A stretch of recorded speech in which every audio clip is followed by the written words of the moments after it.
My name is Elizabeth Hohauser, and I'm here to give you a short lecture on premises liability. If you've ever been on someone else's property and fallen, one of the questions an attorney may ask you is, what reason were you on that property?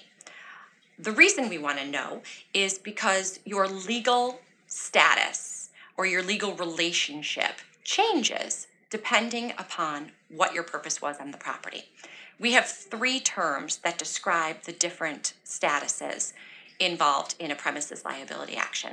Those are invitee, licensee, and trespasser. An invitee is someone who's on someone else's property conferring an economic benefit on that person. For example, anytime you go to Subway or Taco Bell, you are an invitee on the property owner's land. And because you're an invitee, they owe you the highest level of care. What does that mean? Well, the highest level of care means that the possessor of that Taco Bell, let's say, has a duty to inspect the premises and maintain them. They have a duty to warn you of hidden dangers, and they have a duty to make the premises safe.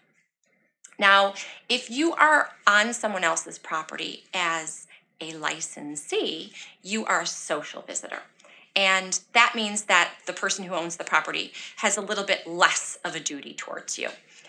Their duty is to warn you of a hidden danger that the possessor of land knows about or should know about, and which they reasonably believe you will not discover on your own.